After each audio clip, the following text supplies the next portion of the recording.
Charter Local Edition, Brad Pomerance here in the Inland Empire. We're joined by Curt Hagman. He is a member of the Board of Supervisors in San Bernardino County. I've known you for some time. I have known you when you were an assemblyman in Sacramento. Did great work there, indeed. But I can tell you're having a great time here. It's great. Doing work for the Board of Supervisors. It's the best political job to have. Indeed. Let's talk about Ontario Airport. You have been pivotal in bringing that back to local control. People may not realize LAX had operated Ontario.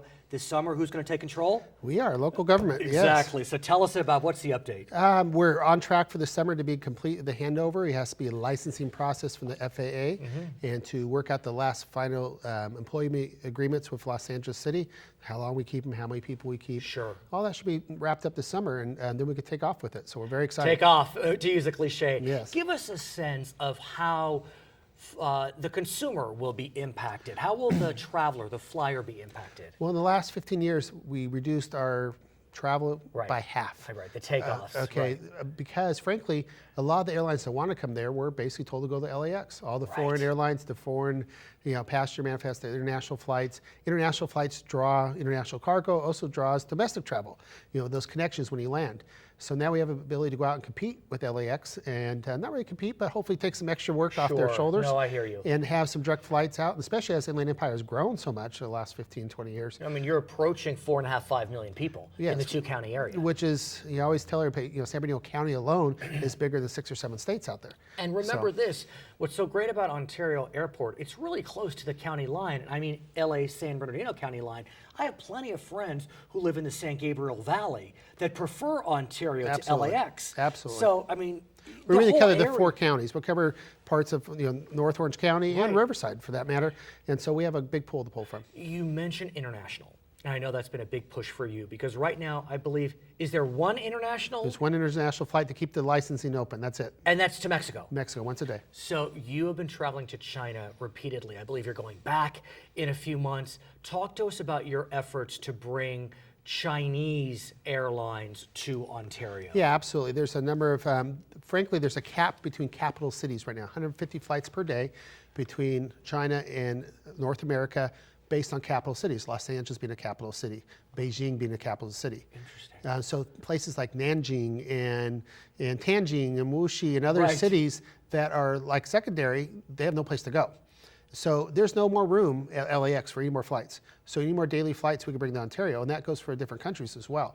So now, since we're going to be open for business, we're really hopeful to not just get those foreign airlines to come in, but also get the increased domestic connection flights with that, which really serves our residents well. And so what will that mean? Will it mean more travel coming from China to the United States, the other way, both? Well, for those who used to travel to Beijing, then jump another flight to go to someplace else, now you can fly direct.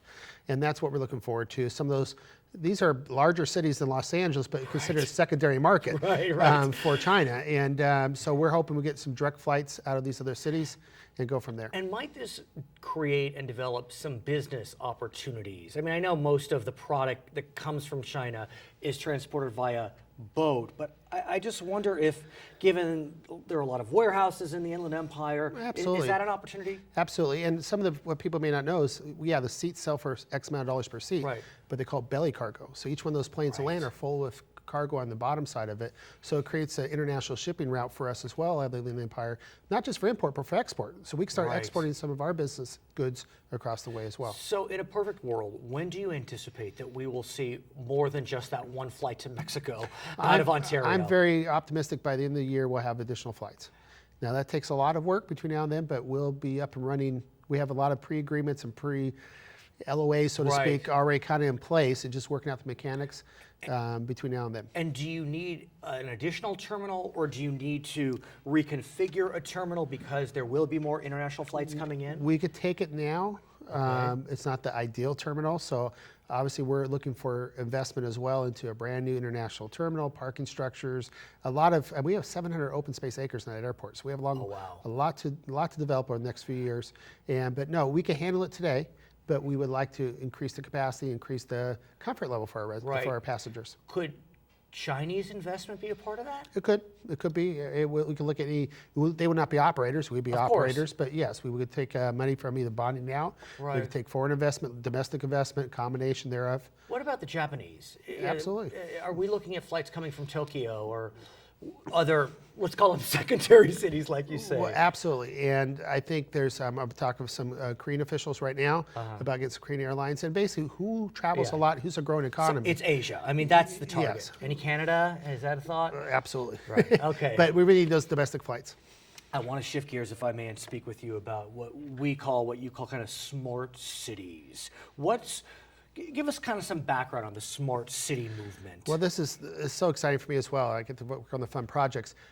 9/11, after 9/11, Congress came by and said, look, all those public responders coming to the same place couldn't talk on the walkie-talkies very well. We need a better communication network. So they developed FirstNet, they call it. FirstNet just came out a couple months ago for RFP for the state of California, this long later. And it's designed to create a secondary cellular network to promote data exchange between public safety. Okay. When you say data, do you mean in the sense that we as consumers understand data? Like internet, yeah. Got it. But you could put on so many different applications. Put a booking photo on. You could put maps of buildings. Got it. You know, whatever you want on it versus just talking. Sure. So video, all that kind of stuff. So it gives the opportunity for local governments now to step with this project, and charter is going to be a major component, Right, I and think, we're glad to be helping. to be able to offer governmental services virtually. So things I'm immediately looking on is make a doctor's appointment via your smartphone. You don't have to drive to your doctor. You just talk to them on there. So we have mental health, regular physical health. We have education. They have the students go home with their Chromebooks to be able to access their school portal website. Yeah, my And kids they'll have demos- that now. Yeah. It's remarkable. It is. And for the students, you think about those in San Bernardino City and other places who really can't afford internet, what a disadvantage they are to the kids who have access to internet.